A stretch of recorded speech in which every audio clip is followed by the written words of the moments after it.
So இன்னைக்கு நடக்க போற ஐபிஎல் மேட்ச்ல மிகப்பெரிய கிளாஷுங்க. ஸோ போன வருஷம் ஃபைனலோட மேட்ச் தான் இன்னைக்கு ரெப்ளிகேஷன் ஆகுது. ஸோ ஜிடி விசஸ் ஆர்ஆர் ஃபைனல்ல தோத்ததை இன்னைக்கு பிடிப்பாங்களா ஆர்ஆர் அப்படின்றத வெயிட் பண்ணி பார்க்கலாம். ஸோ இது வந்து அகமதாபாத் ஸ்டேடியத்தில் நடக்குது. ஸோ அதுல பொறுத்தவரையும் ரெண்டு டீம் சேஸ் பண்ற டீம் தான் மேட்சை ஜெயிச்சிருக்காங்க. ஸோ அந்த வகையில் இன்னைக்கு யார் சேஸ் பண்ண ஆரம்பிக்கிறாங்களோ அவங்க தான் ஜெயிக்கிறதுக்கான சான்ஸ் இருக்கு. ஒரு பக்கம் 8-8 ரெக்கார்ட் பார்த்தீங்கன்னா கம்ப்ளீட்டா டாமினேட் பண்ணாங்க. என்னதான் போன வருஷம் வந்தாலும் மற்ற டீம்ல டாமினேட் பண்றதுல குஜராத் டைட்டன்ஸ் ஒரு கிங்கா இருக்காங்க. 3-0 அப்படின்ற மாதிரி ராஜஸ்தான் ராயல வந்து பயங்கரமா ஒரு லீடிங்ல இருக்காங்க ஒரு பக்கம். ஸோ ஃபைனல்ல வந்து ஒரு மோசமான பேட்டிங் ஆடி தோத்துருந்தாங்க ராஜஸ்தான் ராயல். அந்த அளவுக்கு ரன் எல்லாம் போட முடியல. ஸோ அந்த பழியை இங்க தீர்ப்பாங்களா அப்படின்றத பார்க்கலாம். ஸோ ரெண்டு டீமுமே பார்த்தீங்கன்னா 3 வின்னு 1 லாஸ் 3 வின்னு 1 லாஸ் அப்படின்ற மாதிரி இருக்காங்க. So Rajasthan Royal top of the டேபிள்ல இருக்காங்க. ஸோ இன்னைக்கு அவங்க டீமை பொறுத்தவரைக்கும் என்னென்னலாம் பண்ண போறாங்க. ஸோ அவங்க டீமை பாசிட்டிவ்ஸ்ன்னு பார்த்தீங்கன்னா நிறைய விஷயங்கள் இருக்குங்க. ஜாஸ் பட்லர் கன்சிஸ்டன்ட்டியா அடிக்கிறாரு. ஸோ கன்சிஸ்டண்டா நான் நின்று ஆடுவேன் ஒரு ரெண்டா அப்படின்ற மாதிரி அவர் நின்று கரெக்டா மேட்ச் எடுத்துட்டு போயிட்டு இருக்காரு. அவங்க டீம்ல எல்லாருமே ஃபார்ம்ல இருக்காங்க. தேவ்தத் படிக்கல் கூட போன மேட்ச் ஒரு இன்டென்ட்டா காமிச்சாரு. ஸோ இன்னும் அவர் முழுசா ஃபார்முக்கு வரல. சாம்சன் ஃபார்ம்ல இருக்காரு. அப்புறம் எஸ்எஸ்வி ஜெய்ஸ்வால், ஷிம்ரன் ஹெட்மயர் இவங்க எல்லாமே பயங்கர ஃபார்ம்ல ஒரு பக்கம் இருக்காங்க. அதுக்கப்புறம் ஒரு குட் நியூஸ் என்னன்னா ட்ரெண்ட் போல்ட் இந்த மேட்சுக்கு அவைலபிளா இருக்க போறாரு. அவருக்கு ஒரு பக்கம் வர போறாரு. அதுக்கப்புறம் பவுலிங் டிபார்ட்மெண்ட்லயே கலக்குறாங்க. அஸ்வின், சகல் அப்படின்ற மாதிரி பவுலிங்லயே ஒரு பயங்கரமான அணியா ராஜஸ்தான் ராயல்ஸ் இருக்கு.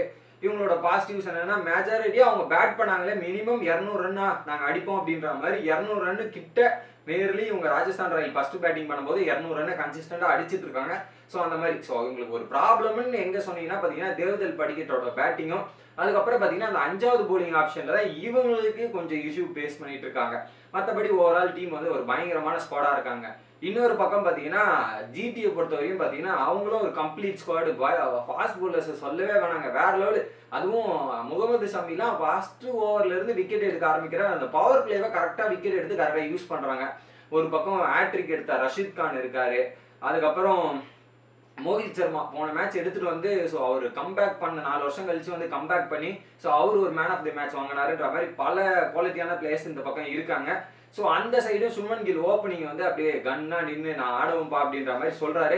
சாகா வந்து என்ன நான் பவர் பிளே அடிக்கணுமா, அடிச்சு தள்ளுறவன், என்னால் ஒரு 20-30 குயிக் ஃபயரா பண்ண முடியுமா, அதை நான் பண்ணி கொடுக்குறேன் அப்படின்ற மாதிரி அவரும் கன்சிஸ்டண்டா பண்ணிட்டு இருக்காரு. அவங்களோட வீக் லென்த் என்னன்னு பார்த்தீங்கன்னா ஆர்டிக் பண்ணி அந்த அளவுக்கு ஃபார்ம்ல இல்லை. ஸோ அந்த அளவுக்கு இன்னிங்ஸை கன்வெர்ட் பண்ண முடியல. பட் இன்னிங்ஸை கன்வெர்ட் பண்ணியிருக்கணும், அவர் பண்ண முடியல. மற்றபடி சாய் சுதர்ஷனா இருக்கட்டும், அதுக்கப்புறம் விஜய் சங்கரா இருக்கட்டும், இவங்க எல்லாருக்குமே செம ஃபார்ம்ல, டேவிட் வார்னர், ரஷீத் கான் இவங்கெல்லாம் எல்லாருமே ஃபார்ம்ல இருக்காங்க. பட் ஹார்திக் பாண்டியாவோட கன்சர்ன் மட்டும் தான் இருக்குதே தவிர மற்ற எதுவுமே இல்லை. ஸோ ரெண்டு டீமுமே பார்த்தீங்கன்னா பவுலிங் வைஸும் சரி பேட்டிங் வைஸும் சரி ஈக்குவல் ஸ்ட்ரென்த்தா இருக்காங்க. பட் இதுல டாக்டிக்ஸ் மேட்ச் அப் இந்த வகையில போனோன்னு பார்த்தீங்கன்னா கிட்டத்தட்ட பார்த்தீங்கன்னா ஸோ ட்ரபிள் பண்ணுவாங்கங்க. ஸோ ரஷீத் கான் மற்றும் யாரு முகமது ஷமி இவங்க 2 பேர் மட்டும் அந்த நிறைய ட்ரபிள் பண்ணியிருக்காங்க. ஜாஸ் த பட்லர்லையும் சரி கிட்டத்தட்ட 4-5 வாட்டி சாம்சனை எடுத்திருக்காங்க.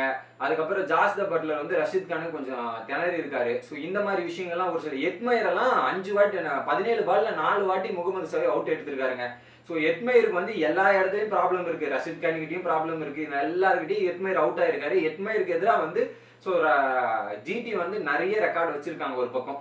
இன்னொரு பக்கம் அது ஜிடிக்கும் இவங்களுக்கும் மேட்சப் பார்த்தீங்கன்னா ஸோ இவங்களுக்கு நம்ம அஸ்வினுக்கும் இதுக்கும் வந்து டேவிட் மில்லர் ரொம்பவே திணறி இருக்காரு சகலுக்கும். ஸோ அந்த அஸ்வினை வந்து டேவிட் மில்லரும் இவங்களே எப்படி டேக்கிள் ஆர்டிக் பண்ணியும் எப்படி டேக்கிள் பண்ண போறாங்க இது பண்ண போறாங்கன்னு வெயிட் பண்ணி பார்க்கணும். ஏன்னா அஸ்வின் சாரி ஐயோ யார் அது சகர் வந்து நம்ம குஜராத் டைட்டன்ஸ் கேப்டன் ஹார்திக் பாண்டியாவை 2 வாட்டி எடுத்திருக்காரு. அதுக்கப்புறம் டேவிட் மில்லரை 3 வாட்டி அவுட் எடுத்திருக்காரு. ஸோ இந்த மாதிரி விஷயங்கள் டாக்டிக்ஸ் மேட்சப் இதெல்லாம் நிறையவே இருக்கு.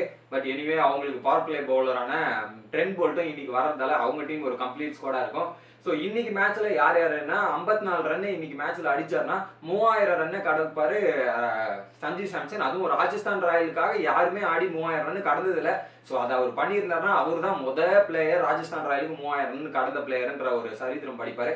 அது மட்டும் இல்லாம இன்னும் ஒரு 14 ரன் அடிச்சா 2000 ரன் கடக்க போறாரு ஹார்திக் பாண்டியா ஐபிஎல்ல பொறுத்த வரையும். ஸோ அதை கடந்தாருன்னா ஸோ இது வரைக்கும் 5 பிளேயர் தான் 2000 ரன் கடந்து 50 விக்கெட் எடுத்திருக்காங்க. ஸோ அந்த 5வது இடத்துல வந்து இப்போ ஹார்திக் பாண்டியா வருவாரு. ஸோ இன்னைக்கு அவர் 14 ரன் அடிக்கணும், சஞ்சு சாம்சன் ஒரு 54 ரன் அடிக்கணும். ஸோ அந்த ரெக்கார்டை வந்து இன்னைக்கு படைக்கப்படும். நீங்க என்ன நினைக்கிறீங்க? ராஜஸ்தான் ராயலா இல்ல குஜராத் டைட்டன்ஸா? மறக்காம கமெண்ட் பண்ணுங்க. வீடியோ பிடிச்சிருந்தா லைக் பண்ணுங்க.